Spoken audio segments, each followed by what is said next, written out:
Yitzhak Rabin était l'un de ces hommes droits et justes et qui a fait preuve d'un courage immense.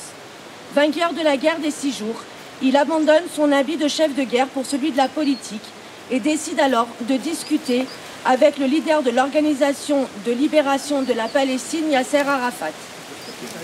Ce dialogue d'ouverture entre deux hommes, jusqu'alors ennemis, aboutira aux accords d'Oslo et après la signature le 13 septembre 1993, Shimon Peres, ministre israélien des Affaires étrangères, Yasser Arafat et Yitzhak Rabin reçoivent le prix Nobel de la paix.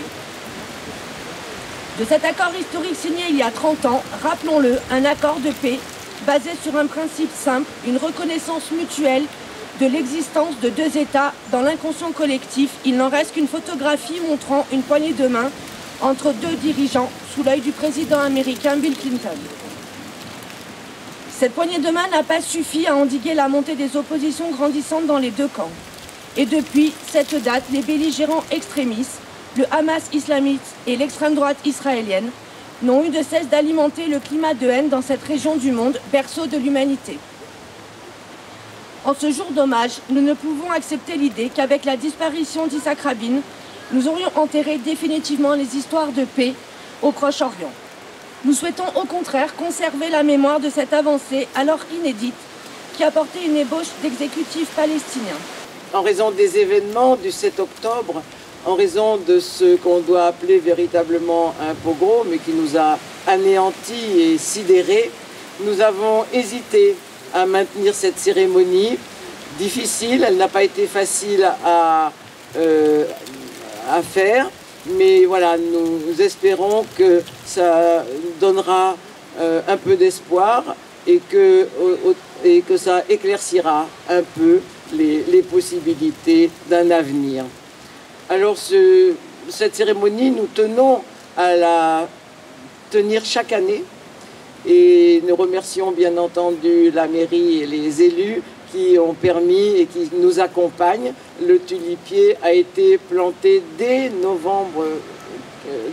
février 96, c'est-à-dire, vous voyez, très peu de temps après ce fatal 4 novembre 95. Évidemment, en tant qu'Israéliens, depuis le 7 octobre, nos pensées ne peuvent pas aller ailleurs, dans un premier temps, qu'aux otages, à leurs familles, et avoir une pensée pour tous ceux qui ont été sauvagement massacrés, martyrisés avant et après leur mort, ce qui est quelque chose d'absolument impensable.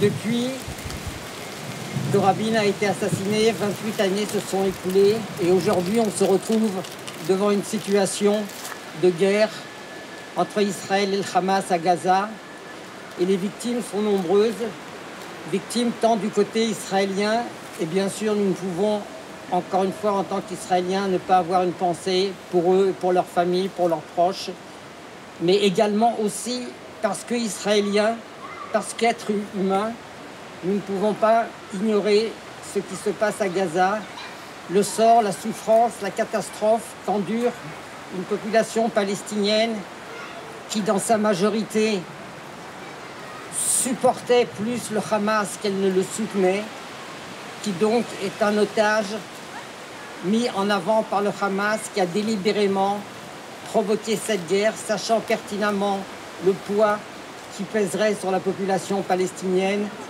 mais qui n'en a eu que cure à faire. On espère que demain, la libération d'une partie des otages se déroulera normalement. Je dis bien on espère, parce que l'expérience nous apprend que jusqu'à la dernière minute, et voire même quand la dernière minute est déjà commencée, il peut encore se passer des choses qui font que ça ne se déroulera pas exactement comme prévu. Donc nous l'espérons que cette libération interviendra. Nous espérons que les couloirs humanitaires pourront permettre d'acheminer l'aide, la nourriture, ce qui est nécessaire à la population civile. Nous espérons que le Hamas n'en profitera pas pour évacuer, faire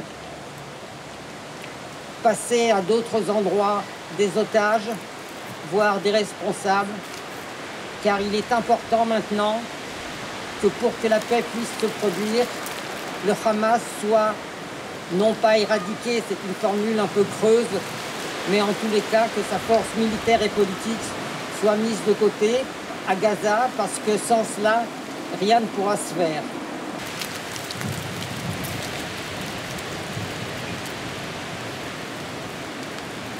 Merci.